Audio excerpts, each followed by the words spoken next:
Senhora Presidenta, deputada Tia Ju, senhores deputados, senhoras deputadas, cidadãos que nos assistem pela TV Alerj, nos seguem pelas redes sociais, imprensa e colegas de trabalho aqui da Assembleia Legislativa do Estado do Rio de Janeiro. Cidadãos e cidadãs ainda nas galerias, quero saudá-los também, fazer uma saudação ao deputado Anderson Alexandre, desejar sucesso na sua chegada aqui ao plenário Barbosa Lima Sobrinho, que tem uma trajetória aqui no Parlamento exitosa, produtiva e frutífera para o povo do Estado do Rio de Janeiro. Queria, deputada Tia Ju, inevitavelmente fazer menção ao que me parece ser talvez um dos episódios mais graves, se não mais grave, da história da República Brasileira, pelo menos desde a Constituição de 88. Acho que é mais do que isso. Nos últimos anos, ouvimos falar de nomes estrangeiros, recorrentemente, na mídia, nas redes sociais, nomes que eu repito aqui, como Julian Assange, Edward Snowden e agora, mais recentemente, Glenn Greenwald. Esses nomes têm algo em comum. São nomes ligados à imprensa, às redes sociais, ao mundo da comunicação virtual, à grande rede. E tanto o Snowden, quanto Assange, quanto Greenwald, têm mais coisas em comum para além desse vínculo com o campo da semiótica e da comunicação. Esses três personagens conseguiram produzir furos de grandes proporções, desvelando e revelando escândalos de dimensão internacional. No caso de Assange e Snowden, que hoje seguem perseguidos pelo governo dos Estados Unidos e governos que são as séculas do Donald Trump, revelaram muito recentemente que os Estados Unidos tinha engendrado um dispositivo de espionagem de Estado para monitorar decisões estratégicas a serem tomadas por alguns países, notadamente o Brasil, no tocante à gestão de suas principais reservas de riqueza. Quero lembrar que, ali pelos anos de 2007 e 2008, deputada Tia Ju, o Brasil estava anunciando ao mundo a descoberta de uma das principais reservas de riqueza no planeta, que são as jazidas de petróleo na camada do pré-sal do mar territorial brasileiro. Wikileaks, através da editoria, da direção editorial de Assange e com a participação mais adiante de Snowden, revelaram que os Estados Unidos adotaram essa estratégia para monitorar e espionar o governo brasileiro na gestão dessas reservas, a tal ponto, que a então presidenta Dilma Rousseff, para manifestar a sua indignação, cancelou uma agenda oficial que estava programada há meses na Casa Branca e recebeu do então presidente dos Estados Unidos, Barack Obama, um telefonema de retratação. Infelizmente, esse episódio na mídia oligopolizada brasileira mereceu pouca atenção, pequenas notas de rodapé, reportagens absolutamente secundárias. Agora, Greenwald e o The Intercept revela de maneira cabal aquilo que muitos de nós vínhamos debatendo e denunciando, porém sem os dados objetivos que agora estão disponíveis, apenas em parte, revelam que o rei está nu no meio da praça.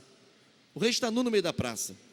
Ou seja, revelam que o então juiz Sérgio Moro construiu, ao lado de alguns procuradores da República, procuradores federais, a peça acusatória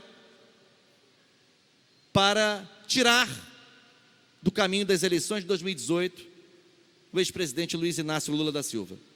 Em outras palavras, isso significa dizer: o julgador participa da construção da peça acusatória, discute em detalhes aspectos que devem ou que não devem ser incluídos no trabalho que é, não do Poder Judiciário, mas do Ministério Público. Quem formula a peça acusatória não é quem julga. Quem formula a peça acusatória é quem acusa, portanto, o Ministério Público. Juiz e promotor ou procurador falam entre si nos autos do processo. Eles falam entre si nos autos do processo. Eles não falam à sorrelfa, às escondidas, para tramar como deve ser a acusação e como deve ser o julgamento. Chama a atenção, sem surpreender, mas ainda assim causa perplexidade, a ausência de pronunciamento veemente e contundente da Procuradora-Geral da República. Precisa se pronunciar de forma veemente, no mínimo, para suspender, até que as investigações que devem ser iniciadas sejam concluídas, suspender a atuação desses procuradores, no mínimo, dos processos referentes à chamada Operação Lava Jato. Já se sabia, porque não causa nenhuma perplexidade, que Sérgio Moro tinha negociado a sua participação no golpe de Estado e mais adiante na prisão de Lula como parte da mercadoria que tinha a entregar a Jair Bolsonaro para ser indicado mais adiante ao Supremo Tribunal Federal, como o próprio presidente da República revelou candidamente, sem nenhum pudor. Ou seja, um juiz que atuou no processo judicial absolutamente decisivo para a conjuntura eleitoral de 2018, sem provas objetivas, apenas com base em convicções dos acusadores com quem ele formava um conluio,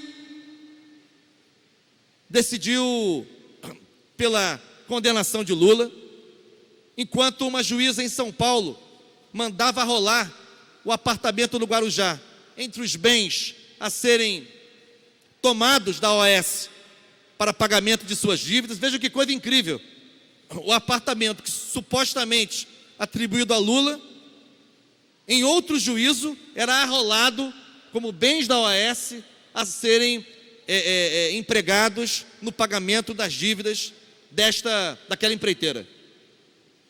Ora, nós estamos vivendo de maneira agora escancarada aquilo que alguns tinham coragem de usar as tribunas para denunciar, o desmonte completo de todos os pilares que sustentam ou sustentavam o Estado Democrático de Direito. Já não temos mais a presunção de inocência. Já não temos mais a ideia de que o ônus da prova cabe a quem acusa. Já não temos mais o amplo direito de defesa. Já não temos mais o trânsito em julgado, nem o trânsito em julgado.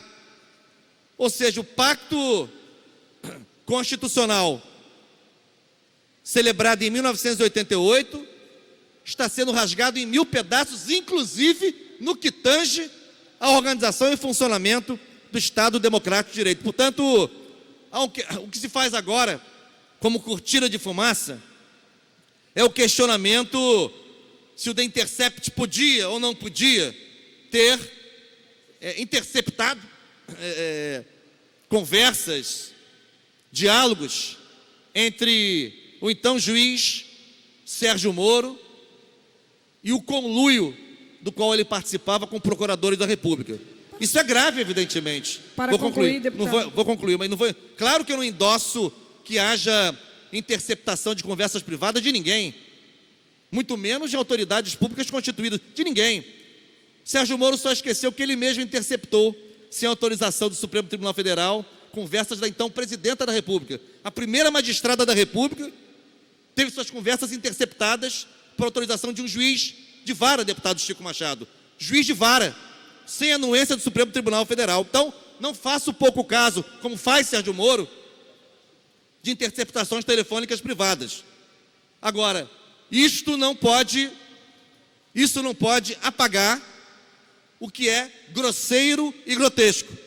A camarilha, o conluio formado pelo hoje ministro Sérgio Moro com procuradores da República para criminosamente condenar Lula e entregar o Brasil à sanha dos interesses que nos controlam hoje. Por isso, não podia deixar de mencionar esse episódio, que é um grande escândalo internacional, de grandes proporções, que nós temos um ministro da Justiça que, se tivesse o mínimo de dignidade, teria entregue o seu cargo, teria saído do cargo, porque ele não tem a menor condição de ser o guardião dos selos da República, como é próprio do ministro da Justiça. Portanto, quero aqui fazer essa intervenção, explicitando que o rei está nu no meio da praça, o conluio foi descoberto, veio à luz, e ainda que se questionem os métodos empregados na interceptação das conversas,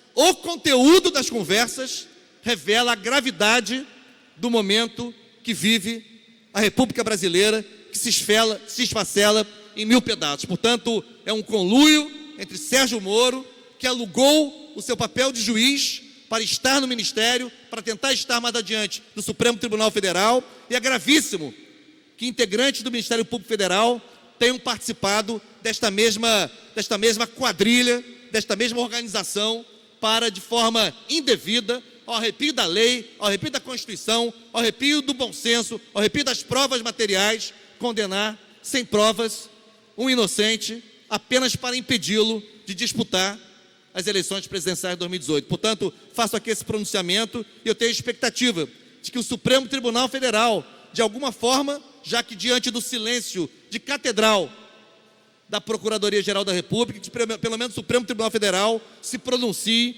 de forma maiúscula, como tem que ser, como se espera que possa ter, como principal guardião do texto constitucional. Obrigado, deputado Tiaju.